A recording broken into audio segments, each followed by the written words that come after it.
ప్రస్తుతం మనం cantonment MLA Lasya Nanditha accident అయినటువంటి వెహికల్ దగ్గరే ఉన్నాము. చూడొచ్చు XL6 అది కొత్త కారు, ఇంకా నంబర్ కూడా రాలేదు. ఎంత దారుణంగా డ్యామేజ్ అయిందో కళ్ళకు కనబడతా ఉంది. జననీ ఎస్టేట్స్ ఫార్మ్లాండ్స్ చందనవాలి స్క్వేర్ యార్డ్ 2299 మాత్రమే. యాక్చువల్లీ ఆమె ఒక ప్రైవేట్ పార్టీకి అటెండ్ అయ్యి తిరిగి మళ్ళీ ఆమె ఇటు పటాన్ చెరువు వైపు వెళుతూ ఉండగా యాక్సిడెంట్ అయిందని చెప్తున్నారు. సుల్తాన్పూర్ అనే ఒక ప్లేస్ లో యాక్సిడెంట్ అయింది. కానీ ఇప్పుడు వెహికల్ మాత్రం అక్కడ లేదు. ఒక 3 కిలోమీటర్స్ ముందుకు తీసుకొచ్చేసి ఎగ్జిట్ నెంబర్ 3 దగ్గర, అంటే పటాన్ చెరువు వెళ్ళే ఎగ్జిట్ నెంబర్ 3 దగ్గర వెహికల్ ని పార్క్ చేశారు. ఎందుకంటే ORR లో పెడితే ప్రమాదం కాబట్టి, వెహికల్స్ కి ఇబ్బంది అవుతుంది కాబట్టి తీసుకొచ్చి ఇక్కడ పెట్టారు. ఎంత దారుణమైనటువంటి యాక్సిడెంట్ అనేది, అసలు పాటు అసలు ఏది పనికి రాకుండా పోయినటువంటి సిచ్యువేషన్ కనిపిస్తుంది. చూడండి, కేవలం రైలింగ్ కి తగిలితే ఇంత పెద్ద యాక్సిడెంట్ అవ్వదు అనేది ఒక మాట వినిపిస్తా ఉంది.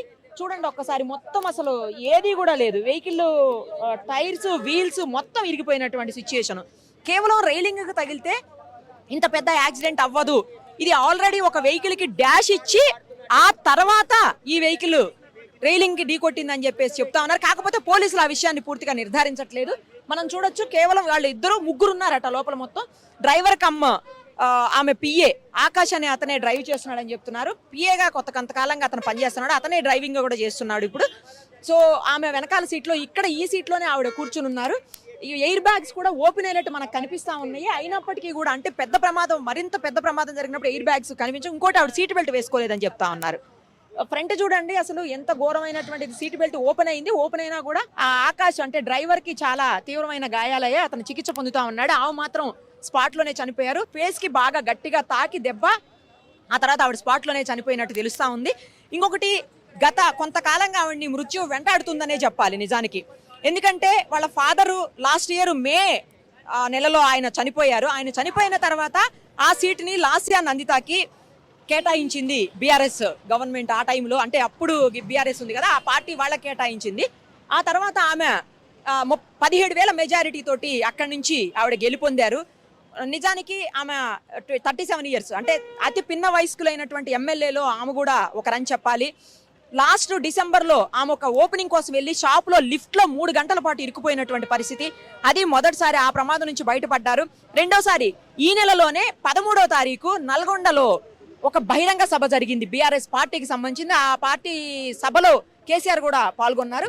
ఆ సభకు వెళ్లి తిరిగి వస్తున్నప్పుడు ఆవిడ వెహికల్ ఇది కాదు, ఆ రోజున్న వెహికల్ స్కార్పియో వెహికల్. అది ఫ్రంట్ ఉన్నటువంటి వెహికల్ కి డాష్ ఇస్తే అందులో హోమ్ గార్డ్ కూడా చనిపోయినటువంటి సిచ్యువేషన్. ఈమెకు కూడా దెబ్బలు తాకాయి, తల మీద నుదురంతా కూడా.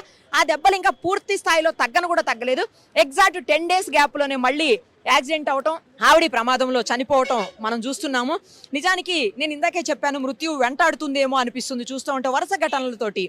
ఆమె మరి ఎందుకు ఎలర్ట్ కాలేదో కూడా తెలియదు. నిజానికి డ్రైవర్లు ఇంతకు ముందంతా కూడా గవర్నమెంట్ లో ఎమ్మెల్యేలకి, ఎంపీలకి, అలాగే మినిస్టర్స్ లెవెల్లో ఉన్న వాళ్ళందరికీ కూడా గవర్నమెంట్ GAD ఆధ్వర్యంలో ప్రొఫెషనల్ డ్రైవర్స్ ని, చాలా ఎక్స్పీరియన్స్డ్ డ్రైవర్స్ ని, వెహికల్స్ ని కూడా వాళ్లే ప్రొవైడ్ చేసేవాళ్ళు.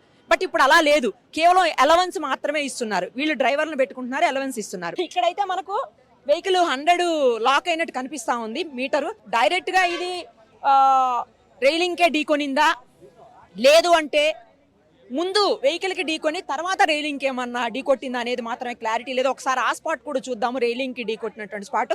వెహికల్ చూస్తుంటేనేమో కంప్లీట్ గా 100% వెహికల్ వేరే వెహికల్ ని డాష్ ఇచ్చిన తర్వాతనే రైలింగ్ కి గుట్టినట్టుగా అనిపిస్తా ఉంది. బట్ అక్కడ సిచ్యుయేషన్ చూస్తే మాత్రం కేవలం రైలింగ్ కి తగిలినట్టుగానే కనిపిస్తా ఉందంట. ఇది పూర్తి స్థాయిలో ఇంకా బయటికి, అంటే పోలీస్ ఇన్వెస్టిగేషన్ లో కానీ మనకి ఇన్ఫర్మేషన్ వచ్చేటువంటి అవకాశం కనిపిస్తుంది. ఇంత చిన్న ప్రమాదం అయితే రైలింగ్ జరిగితే జరగదు అని చెప్పేసి ఎక్స్పీరియన్స్ ఉన్న వాళ్ళందరూ చెప్తున్నారు. XL6 మరి ఇలాంటి ఇంత సేఫ్టీ, ఎందుకంటే XL6 ఏమి అంత సేఫ్టీ విషయంలో వస్తే దానికి 4 రేటింగ్ ఉంది. మరి అలాంటి వెహికల్లోనే అంటే ఒక రకంగా బాగానే ఉన్నట్టు సేఫ్టీ రేటింగ్, తర్వాత ఎయిర్ బ్యాగ్స్ కూడా ఉన్నాయి. అయినప్పటికీ కూడా ఇంత పెద్ద ప్రమాదానికి లోనయ్యి ఆవిడ చనిపోవటం మాత్రం అటు ఆ కంటోన్మెంట్ ప్రజలకు కావచ్చు, ఆమె కుటుంబానికి కావచ్చు, అలాగే బీఆర్ఎస్ పార్టీకి కావచ్చు తీరని లోటనే చెప్పాలి. ఇప్పటికే బీఆర్ఎస్ పార్టీ నేతలందరూ కూడా స్పందించారు. ముఖ్యంగా ముఖ్యమంత్రి సీఎం రేవంత్ రెడ్డి గారు కూడా స్పందించి ఆయన ఖచ్చితంగా ఆమె ఆత్మకు శాంతి చేకూరాలి, నాకు చాలా ఫ్రెండ్ ఆయన మంచిగా ఉండేవాళ్ళు నాతోటి సాయన్న గారని వాళ్ళ నాన్నగారిని కూడా గుర్తు చేసుకున్నారు. అతి చిన్న వయసులోనే ఈమె ప్రమాదానికి గురవటం దారుణమైన విషయం అని ఇప్పటికే బీజేపీ నేతలు బండి సంజయ్ గారు, తర్వాత హరీష్ రావు గారు, కేటీఆర్ గారు కూడా గతంలో ఒక 1 వీక్ 10 days బ్యాక్ ఇద్దరు కలిసి కూర్చున్నటువంటి ఒక ఫోటోని, పిక్ ని షేర్ చేస్తూ ఈ రోజు ఈ వార్త వినాల్సి రావడం దురదృష్టకరం అని చెప్పేసి ఆయన కూడా ట్వీట్ చేశారు. ఒక్కసారి చూడండి ఎంత దారుణంగా ఉందో వెహికల్. అసలు చూస్తుంటేనే భయం వేస్తుంది. వెహికల్ చూస్తుంటేనే ఎంత దారుణమైనటువంటి సిచ్యుయేషన్ లో ఈ ప్రమాదం జరిగి ఉంటుంది అనేది. అసలు ఏ ఒక్క పార్ట్ కూడా లేదు. అసలు ఇక్కడ చూడండి, ఇదంతా కూడా సిమెంట్ లాంటిది ఏదో దీని మీద పడింది, డస్ట్ లాంటిది కూడా. ఇది రైలింగ్ అలాంటిది ఏమీ ఉండదు. ముందున్న వెహికల్ కి ఏదో డాష్ ఇచ్చారు అనేదే అందరూ కూడా అంటున్నటువంటి పరిస్థితి. కానీ ఏదైనా జరిగిన సంఘటన మాత్రం అత్యంత దారుణమైన విషయం. పొద్దున్న 5:15 టైంలో, 5:15, 5:20 ఆ టైంలో జరిగిందని చెప్తా ఉన్నారు. ఇమీడియట్ గా 5 నిమిషాల గ్యాప్ లోనే ఇక్కడ నుంచి పోలీసులు వెళ్ళడం, ఆ వెహికల్ ని అక్కడి నుంచి షిఫ్ట్ చేసి ఇక్కడ తీసుకొచ్చి పెట్టారు. ఇంకా పూర్తి స్థాయిలో ఎంక్వైరీ జరిగితే, పైకి ఇంకోటి ఏంటంటే ఆకాష్ అనే వ్యక్తికి గాయాలయ్యి, తీవ్రంగా గాయాలయ్యాయి. ఎవరైతే డ్రైవింగ్ చేస్తున్నారో అతనికి, ఆమె పిఏ. సో అతని కూడా బయట కోలుకొని బయట పడితే అప్పుడు మనకి పూర్తి స్థాయిలో అసలు ఏం జరిగింది, నిజంగా వెహికల్ రైలింగ్కే ఢీ కొట్టారా, లేదు అంటే ముందు ఉన్నటువంటి ఏదైనా వెహికల్ కి గట్టిగా డాష్ ఇచ్చిన తర్వాత ఈ వెహికల్ మళ్ళీ వెళ్ళి రైలింగ్ ఢీ కొట్టారా, తర్వాత ఎంత స్పీడ్ లో ఉన్నారు. ఎందుకంటే ఎర్లీ మార్నింగ్, పైగా ఫాగ్ కూడా ఉందని చెప్తా ఉన్నారు. ఫాగ్ ఏమన్నా కనిపించక అట్లా జరిగిందా, లేదు ఆ టైంలో నిద్ర ఉన్నటువంటి పరిస్థితి కూడా ఉంటుంది కాబట్టి తెల్లవారుజామునంటే ఆ టైం అలా ఏమన్నా జరిగిందా, ఈ పూర్తి వివరాలు అయితే రావాలంటే మాత్రం కొంచెం టైం పట్టేటువంటి అవకాశం ఉంటుంది. ఒక్కసారి ఎక్కడైతే ప్రమాదం జరిగిందో ఆ స్పాట్కి కూడా వెళ్ళి చూసేద్దాం. రైలింగ్ దగ్గర ఏం జరిగిందో కూడా ఒకసారి చూసేద్దాం రండి. ప్రస్తుతం మనం ఉన్నటువంటి ప్లేస్ ORR లో బచ్చుగూడ అనే ఏరియా. ఇది వచ్చేసి సుల్తాన్పూర్ పటాన్ చెరువు మధ్యలో ఉంది. సో ఇక్కడే ఈరోజు ఉదయం ఏదైతే cantonment MLA Lasya Nanditha car accident అయిందో అదే ప్లేస్ ఇది. అందుకే మీకు చూడండి యాక్సిడెంట్ హెడ్ అని చెప్పేసి పెట్టి పోలీసులు మొత్తం రిస్ట్రిక్ట్ చేశారు ఇక్కడి నుంచి వెళ్ళడానికి లేకుండా ORR మీద. తర్వాత ఒక్క విషయాన్ని మనం ఇక్కడ క్లియర్ కట్ గా అబ్జర్వ్ చేయొచ్చు. మనకి టైర్ గుర్తులు కనిపిస్తా ఉన్నాయి. అటు సైడ్ నుంచి ఇటు కంప్లీట్ గా ఇలా రాసుకుంటూ టైర్ వచ్చేసింది. మీరు ఒక్కసారి చూడండి. ఆ కారు యాక్సిడెంట్ చూస్తే మాత్రం చాలా భయానకంగా అనిపిస్తోంది. అసలు అదేదో చిన్నగా మామూలుగా తగిలినటువంటి యాక్సిడెంట్ లాగా అనిపించట్లేదు. నేను ఇప్పుడు ఆల్రెడీ చూసి వచ్చాను కదా, 100 దగ్గర స్పీడ్ కూడా లాక్ అయిపోయింది. మరీ ఎక్కువ స్పీడ్ కూడా కాదేమో అనిపిస్తోంది ఇక్కడికి వచ్చిన తర్వాత చూస్తే. ఎందుకంటే మరీ స్పీడ్ ఉంటే ఇంకా ఎక్కువ ప్రమాదం జరిగేదేమో ముందు వాళ్ళకు కూడా.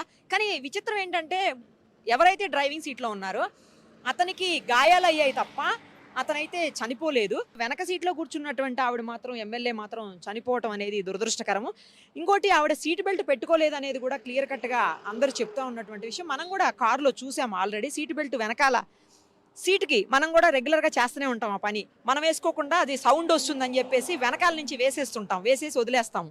సో అలాగే జరిగినట్లుంది. ఇక్కడ నుంచి చూడండి, ఇదిగో టైర్ సింబల్ చూడండి, మీకు కనిపిస్తుంది రాసుకెళ్ళినట్లుగా. ఇది అంతా కూడా టైర్ సింబలే, క్లియర్ కట్గా కనిపిస్తుంది. కారుకు సంబంధించినటువంటి పార్ట్స్ అన్ని కూడా ఊడి కింద పడిపోయాయి. ఒక్కసారి అబ్జర్వ్ చేయండి. ఈ సిచ్యుయేషన్ చూస్తుంటే మాత్రం ఖచ్చితంగా కారు అంటే అక్కడి నుంచే చిన్న చిన్న కారుకు సంబంధించినటువంటి పీసులన్నీ, బాడీకి సంబంధించినటువంటి పీసులన్నీ, ఇంజన్కి సంబంధించినటువంటి పార్ట్లు చిన్న చిన్నవి అన్నీ కనిపిస్తూ ఉన్నాయి. అదేంటండి, బ్రేక్ ఆయిల్ క్యాపా? ఇదిగో బ్రేక్ ఆయిల్ క్యాప్ అంట చూడండి, అది కూడా పడిపోయింది. సో దాదాపు ఎక్కడైతే రైలింగ్ని తాకిందో ఆ రైలింగ్ని తాకడానికి ఇంకా కాస్త ప్లేస్ ముందు ఉంది. ఆ రైలింగ్ ఎక్కడ తాకిందో అక్కడి నుంచి 150-200 మీటర్లు, 100-200 మీటర్ల మధ్యలో ఆ రూట్ అయితే, అంటే అంత పొడవునైతే మాత్రం ఎన్ని పార్ట్లు పడిపోయే ఉన్నాయి. మొత్తం అన్నీ చూడండి, అబ్జర్వ్ చేయండి. ఇదిగో వెహికల్వి మొత్తం అన్ని పార్ట్స్ పడిపోయి ఉన్నాయి. సో మనం ఇందాక వెహికల్ కూడా చూసాము. ఇదిగో ఆ లోపల ఉన్నాయి కూడా చూడండి, చిన్న చిన్న చిప్పులు లాంటివి కూడా పడిపోయినాయి ఇంజన్లోవి మొత్తం. ఇక్కడ ఏదో అన్నీ అవే. ఇంకా ఆ బండి తయారైన డేట్ అనుకుంటా మేబీ, అవన్నీ కూడా ఉన్నాయి దాని మీద. ఇక్కడ చూస్తున్న దాని ప్రకారం మనకేమనిపిస్తుంది అంటే వెహికల్ ముందే దేన్నో వేరే వెహికల్ హిట్ చేసింది. ఆ హిట్ చేసిన తర్వాత అది ఇట్లా కింద రాసుకుంటూ రుద్దుకుంటూ సైడ్కి వెళ్ళిపోయి రైలింగ్ని గుద్దిందేమో అనేటువంటి పరిస్థితి అయితే ఉంది. ఏంటండి అదేంటండి, ఇదేంటి లైట్ వా? ఇవి లైట్ ఇది కాదు, ఇలాంటి ఎల్లో పీసెస్ కూడా చాలా కనిపిస్తున్నాయి అని చెప్తున్నారు ఇప్పుడు వీళ్ళందరూ కూడా. తర్వాత ఇది ఏం పార్ట్ అండి? లైట్, హెడ్ లైట్ కదా. అదే చూడండి, కారు హెడ్ లైట్ ఇది. మనం ఇందాక చూసాం కదా, కార్కి అసలు ఏమీ లేవు, ఫ్రంట్ పార్ట్ అంతా మొత్తం ఎగిరిపోయింది, అసలు ఏమీ లేదు, కంప్లీట్గా డ్యామేజ్ అయిపోయినటువంటి పరిస్థితి. ఇది లెఫ్ట్ సైడ్ హెడ్ లైట్, ఎందుకంటే ఈ లైట్ ఇటు సైడ్ వస్తుంది కాబట్టి ఇది లెఫ్ట్ సైడ్ది. పార్ట్లన్నీ విరిగిపోయి పడిపోయినటువంటి పరిస్థితి. ఇగో చిన్న చిన్న చిన్న చిన్న పార్ట్స్, నేను ఇందాకే చెప్పాను 100 నుంచి 200 మీటర్ల డిస్టెన్స్లో మొత్తం అన్ని పార్ట్లు ఇక్కడ పడిపోయి కనిపిస్తున్నటువంటి సిచ్యుయేషన్. ఇక్కడి నుంచి అంటే అంత దూరం కూడా మేబీ ఒకళ్ళు ఎవరో చెప్పడం అయితే, మరి ప్రత్యక్ష సాక్షులు అయితే ఎవరు కనిపించట్లేదులే కానీ ఈ టైంలో, ఎందుకంటే మార్నింగ్ 5:15, 5:20 అరౌండ్ జరిగిందని చెప్తున్నారు ఆ టైంలో. సో ఇక్కడైతే ప్రత్యక్షంగా చూసిన వాళ్ళు అయితే ఎవరు లేరు. ఒకళ్ళు చూసినా కూడా ఎవరు చెప్పరు కదా, వెళ్ళిపోతూ ఉంటారు, మళ్ళీ ఎందుకు రిస్క్ మనకని చెప్పేసి వెళ్ళిపోయే పరిస్థితులు ఉంటాయి. ఇంకొకటి ఏంటంటే ఆగి చూసే పరిస్థితి కూడా ఉండదు, వాళ్ళు కూడా స్పీడ్లో వెళ్ళిపోతూ ఉంటారు. ఇప్పుడు 120 ఉంది కదా ఇక్కడ స్పీడు, సో అదే స్పీడ్లో వాళ్ళు కూడా పోయేటువంటి పరిస్థితి ఉంటుంది. సో మొత్తం అన్ని మిర్రర్స్ అయితే అసలు రోడ్డు మొత్తం అవే పడిపోయి ఉన్నాయి, ఎక్కడ అసలు గ్యాప్ లేకుండా ఈ 100 నుంచి 200 మీటర్ల మధ్యలో ఎక్కడ గ్యాప్ లేదు, అసలు కంప్లీట్గా అవే పడిపోయి ఉన్నటువంటి సిచ్యుయేషను. సో ఇలా ఆ వెహికల్ని హిట్ చేసిన తర్వాత ముందుకు అట్లా వచ్చేసి వెహికల్ ఆ రైలింగ్కి డాష్ ఇచ్చింది అనేది ఇప్పుడు ఇక్కడ ఉన్నటువంటి పరిస్థితిని బట్టి మనకు అర్థమవుతుంది. ఇంకా పూర్తి స్థాయిలో పోలీస్ ఇన్వెస్టిగేషన్ అయితే కానీ ఇంకా ఏం జరిగిందనేది మనకు కూడా తెలిసేటువంటి సిచ్యుయేషన్ ఉండదు. ఇక్కడే రైలింగ్ని తాకినటువంటి సిచ్యుయేషన్ చూడండి, అక్కడి నుంచి వచ్చి ఇలా రైలింగ్ని తాకిందనమాట. సో ఇంకా ఇక్కడ కూడా చాలా పార్ట్స్ ఉన్నాయి, రైలింగ్ని తాకిన తర్వాత పగిలిపోయినటువంటి కారుకి సంబంధించినటువంటి చాలా పార్ట్స్ ఉన్నాయి. ఈ గ్లౌజ్ కూడా ఉంది, ఇది మేబీ అంబులెన్స్ వాళ్ళదై ఉండాలి. బ్లడ్ స్టెయిన్స్తో ఉన్నటువంటి గ్లౌజెస్ ఉన్నాయి. ఈ రైలింగ్ కూడా చూడండి సైడ్కి వెళ్ళిపోయింది, ఎక్కడైతే బండి తాకిందో అక్కడ పూర్తిగా సైడ్కి ఇట్లా వంకర అయిపోయింది చూడండి, బెండ్ అయిపోయినటువంటి సిచ్యుయేషను. సో ఇక్కడతో ఆగలేదు, ఇంకా ఆ పార్ట్స్ అన్నీ కూడా అవతల అట్లా పడుతూనే ఉన్నాయి. ఇగో చూడండి, ఇంకా చాలా దూరం వరకు పార్ట్స్ అన్నీ మొత్తం అటు సైడ్ కూడా పడి ఉన్నాయి, అటు కూడా పడిపోయి ఉన్నటువంటి పరిస్థితి. ఇంకాస్త ముందుకు కూడా మనకు కనిపిస్తున్నాయి చూడండి, ఇంకా పార్ట్స్ కారుకి సంబంధించినటువంటి పార్ట్స్ ఇంకా చివరి వరకు కూడా, ఇంకా అవతల వరకు కూడా కనిపిస్తున్నాయి. అంటే తాకి యువతలకు వచ్చినప్పుడు జరిగి ఉండాలి. ఇంకొకటి ఏమని వినిపిస్తుంది అంటే, ఇది అనుమానాస్పదమే, మరి అది ఎంతవరకు నిజమో తెలియదు కానీ ఏమని వినిపిస్తోందంటే, బండి హిట్ చేసి వేరే బండిని హిట్ చేసి ఆ బండికి పట్టుకొని కొంత దూరం ఒక 100-150 మీటర్ల దూరం అవతల పెద్ద బండి ఈడ్చుకొని వచ్చిందని చెప్తున్నారు. అది సిమెంట్ మిక్సర్ లాంటిది అని చెప్తా ఉన్నారు. ఏదైనా కూడా పెద్ద వెహికల్ అది, సో టిప్పర్ కానీ సిమెంట్ మిక్సర్ కానీ అయి ఉంటుంది అంటున్నారు. ఎందుకంటే కారు మీద మనకు కూడా సిమెంట్ కనిపిస్తూ ఉంది, మొత్తం అంతా డ్రై అయిపోయిన సిమెంట్ కనిపిస్తూ ఉంది. సో అందుకని చెప్పేసి అదే కావచ్చు, దానికే తాకిందేమో అని కూడా కొంత వినిపిస్తూ ఉంది. పూర్తి స్థాయిలో ఎంక్వైరీ అయితే, ఎందుకంటే ఇంకొక బ్యాడ్ ఏంటంటే ఈ ఏరియాలో ఎక్కడా కూడా సీసీ కెమెరాస్ లేవు. మరి సీసీ కెమెరాస్ లేకపోవడం కూడా అంటే కొంచెం ఇన్వెస్టిగేషన్ లేట్ అవ్వడానికి కారణం అని చెప్పుకోవచ్చు. పోలీసులు ఎట్లయినా పట్టుకుంటారనుకోండి, నిజంగా వేరే వెహికల్ హిట్ చేసిందా, వాడు పారిపోయాడా, అవతల హిట్ చేసిన వాడు పారిపోయాడా అనే యాంగిల్లో కూడా పోలీసులు ఎంక్వైరీ చేస్తారు, దొరుకుతారు, ఖచ్చితంగా దొరకబడతారు పోలీసులు. బట్ సీసీ కెమెరాలు ఉంటే ఏంటంటే కాస్త త్వరగా అయిపోతుంది ఇన్వెస్టిగేషన్ అనేది, త్వరగా అక్యూజ్ని పట్టుకోవడానికి అవకాశం ఉంటుంది. ఏది అయినా కూడా మరి ఇక్కడ చూస్తుంటే అయితే పెద్ద స్పీడు మనకు అక్కడ లాక్ అయింది కూడా 100 కాబట్టి స్పీడ్ కూడా కనిపించలే. ఏదైతే పర్మిటబుల్ స్పీడ్ ఉందో ఇక్కడ ఎంత పర్మిట్ చేస్తుందో ఈ రోడ్డు అంతే స్పీడ్లో ఉంది వెహికల్. మరి తర్వాత ఇంకొకటి అది XL6 కాబట్టి ఎక్కువ స్పీడ్ పోవడానికి కూడా ఉండదు, 100, 110, 120 బాగా అయితే అంతకంటే ఉండదని చెప్పి ఈ రోడ్డు కూడా 120 పర్మిట్ చేస్తుంది. సో అలాంటప్పుడు మరి స్పీడ్గా లేకున్నా కూడా వెనకాల నుంచి వచ్చిన వెహికల్ ఫాగ్ కూడా ఉందంటున్నారు కాబట్టి ఆ టైంలో అది జరిగి ఉంటుందా, లేకపోతే వాళ్ళు ఒక ప్రైవేటు కార్యక్రమానికి ఫంక్షన్కి అటెండ్ అయ్యి వస్తున్నారని చెప్తున్నారు కాబట్టి నిద్ర లేకపోవటం వల్ల ఏమైనా అది కూడా ఇష్యూ అయిందా, ఇవన్నీ కూడా ఆ ఆకాష్ అనే అతను డ్రైవర్ కమ్ ఎవరైతే పిఏ ఉన్నారో అతను కోలుకుని హాస్పిటల్ నుంచి బయటకు వస్తే కానీ ఇంకా పూర్తి స్థాయిలో క్లారిటీ రాదు పోలీస్ ఎంక్వైరీలో. ఏది ఏమైనా కూడా ఒక యంగ్ ఎమ్మెల్యేని కోల్పోయినటువంటి పరిస్థితి తెలంగాణ రాష్ట్రం. 1 year కూడా అవ్వలేదు వాళ్ళ ఫాదర్ చనిపోయి, ఇంతలోనే గత మేలో ఆ ఇన్సిడెంట్, మళ్ళీ ఇంతలోనే ఈమెడ చనిపోవటం, ఈ అమ్మాయి చనిపోవటం కూడా, ఈ ఎమ్మెల్యే చనిపోవటం అనేది ఆ కుటుంబానికి, కంటోన్మెంట్ ప్రజలకు, అలాగే తెలంగాణ రాష్ట్రానికి కూడా తీరని లోటు అని చెప్పాలి.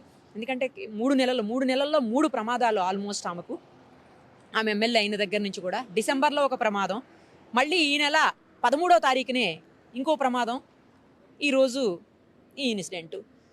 చివరికి ఆమె ప్రాణాలు కోల్పోయినటువంటి పరిస్థితి. ఏది ఏమైనా పూర్తి స్థాయిలో ఇన్వెస్టిగేషన్ అయితే కానీ నిజానిజాలన్నీ కూడా బయటికి రావు.